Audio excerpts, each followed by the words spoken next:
What are healthy distractions in grief? By definition, a distraction is something that turns your attention away from something else. It's crucial to find healthy distractions to allow for moments of rest and emotional relief in your grief journey. Distractions can prevent you from moving into that state of emotional exhaustion, complete despair that can lead to unhealthy behaviors and unstable mental health. Today, we're going to build on what I taught you Tuesday on how to put in place the steps that lead to restoring peaceful rhythms of life. So stick with me as we define what a healthy distraction is, and how to implement them into your grief journey in a positive way. If you're grieving the death of your child and you want the steps that lead to believing with confidence that life is still worth living, then you're in the right place. Hello, I'm Teresa, a grief mentor. That's been where you are, and I teach grieving moms like you how to navigate life after child loss. If you're ready to take a step of courage and build a solid foundation to live with hope and purpose, then I'm here to teach you how. Are you ready for what God has for you? Then I'm ready to teach you. The weight of sorrow can be so intense that it becomes hard to function, let alone find moments of peace or even relief. This episode builds on Tuesday's episodes about restoring rhythms, so make sure you listen to that one too if you haven't already. Let's define what a healthy distraction is in reference to managing your grief. Healthy distractions are any type of activity that redirect your mind without numbing or avoiding your grief, but providing emotional relief that frees up some mental space. Because grief after the death of your child is so loud, there is no free mental space. Would you agree? I can see your head nodding in agreement with me right now. Healthy distractions are actually coping mechanisms that kind of offer a break from the intensity of grief. Grief is so mentally and physically exhausting that if we constantly dwell on the pain and memories, that can drain your energy and your emotional reserve, and it can lead you to that place of hopelessness, and that's not a good place to be, friend. So my goal here today is to give you some guidelines on what a healthy distraction is and how to use them in your grief journey. Healthy distractions give your mind and body a necessary break. By temporarily, there's the key word there, temporarily shifting your focus to something positive or neutral so that you can recharge. And when you recharge, that allows your mental load of grief to lighten a bit. So it takes that empty tank from -0 up a bit to maybe a 1 or 2 level. And it increases your emotional resilience so that you can function better, so that then you can return to work on your grief in a better state of mind. Grief after the death of your child is not something you can escape from, but a healthy distraction allows for moments where you're not constantly overwhelmed by the sadness and the guilt or anger. So many times that's what grieving moms tell me. I'm so overwhelmed with my sadness. So if that's you, take what you're learning here today and implement it into your grief journey. Now, let me give you some examples of what a healthy distraction is. Number 1, physical activity. Any physical activity, walking, yoga, or even stretching. This is so important for 2 reasons. It helps lower your cortisol levels, and it helps your muscles to relax, because the weight of your grief that sits on your body, even though it's mental exhaustion, it affects your whole body. And it makes your muscles tense and stressed. So allowing these muscles to elongate with a good stretch is surprisingly refreshing. And you don't have to be fit to stretch. If you're not sure where to start, then Google how to stretch safely. There are tons of videos on YouTube for free that will help you do this. Start small and work your way up to walking if that's a challenge for you. Exercise allows those pent-up emotions that live inside your body a way to escape. And it can improve your mood too by releasing those feel-good hormones like we've talked about before, the serotonin and the dopamine levels. Number 2, travel. Travel can be a very good distraction because planning a trip distracts you and it gives you something to look forward to. Number 3, engaging in a hobby.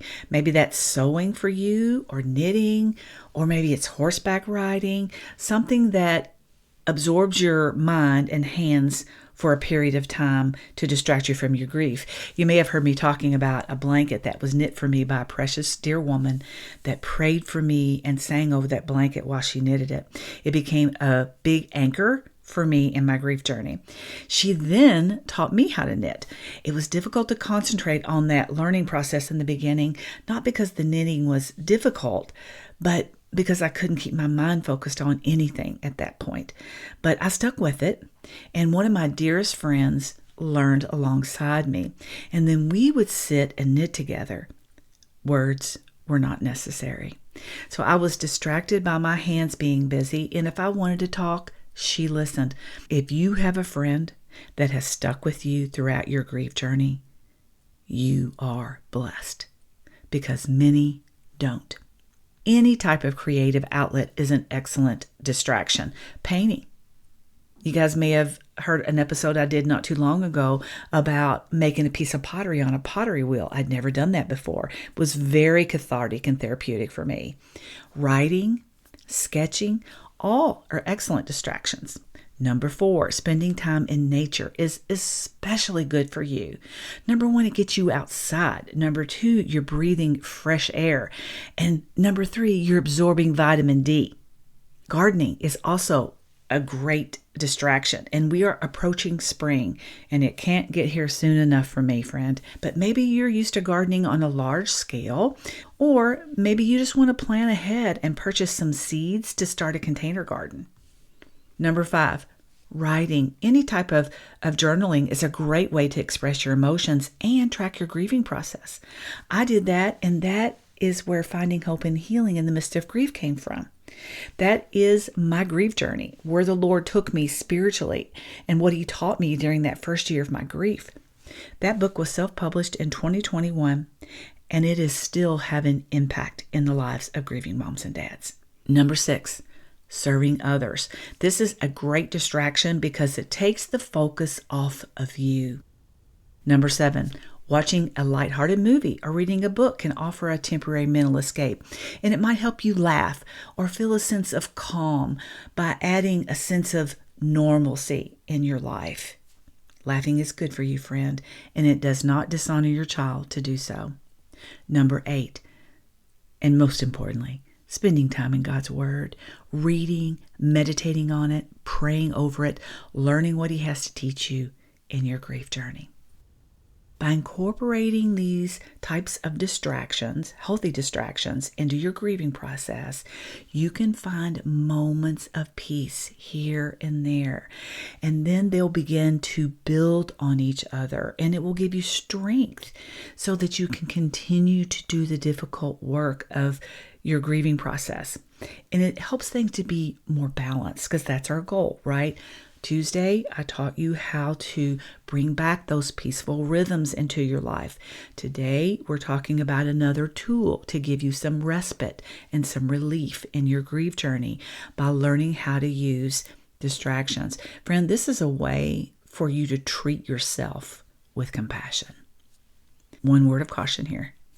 Be careful how you choose to distract yourself. We talked about healthy distractions today that give you a break and free up mental space to give you a boost. It recharges you. Unhealthy behaviors, however, can lead down a different path that is not easily recovered from. Finding a balance in your life after your child dies, I believe, is one of the most challenging aspects of your grief journey, because it's such a life-altering event. Nothing feels the same.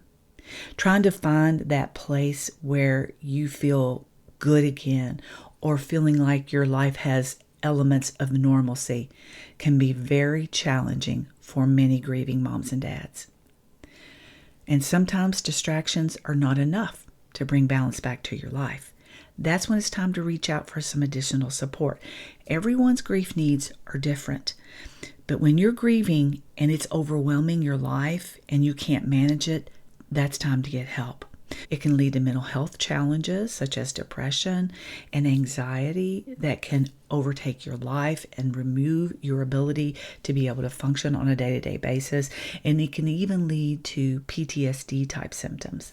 It's important to keep in mind that expecting family or friends to be your sole support probably will not go well for you, friend, especially with the grief of child loss, because you're grieving as a family. So expecting another family member to be your everything when they are struggling to manage their own grief is not a good combination. If you're a grieving parent and you are relying on your surviving child or children to support you, that will not go well for you, friend. I have a free grief guide on my website that'll give you a good start in managing your grief. It'll give you a foundation for those first steps. GriefShare is a community support group that I highly recommend. You can go to griefshare.org, put in your zip code, and it'll show you where the nearest group is for you. And since this is January, many groups are starting up their sessions, and I believe it's 13 weeks. It's a 13-week session, and many groups are starting new right now. So this would be a great time to get involved in the GriefShare type community. Often we underutilize the community aspect of support in our grief journeys. It takes that edge off and helps us realize that we're not alone. But if you need more one-on-one attention, I offer grief mentor sessions where we will spend an hour together working through what is most urgent for you to address, and then we go from there. One thing I will do for you is provide what is called post-session notes, where I summarize our time together and I send that to you in a document so that you do not have to remember what you learned or what your big takeaways were from our time together. It can be very useful to you to have those notes to refer back to and implement the steps that I've given you. That first visit that we have together allows you to see if we will be a good fit. And then if you want to proceed after that first session, I do offer bundle pricing. If you think you might be interested in that, but you're not quite sure and you have a question, reach out to me. Let's finish today with what God's Word has to say about rest. Those who live in the shelter of the Most High will find rest in the shadow of the Almighty. Psalms 91:1. And that's all I have for you today. So until next time, take care.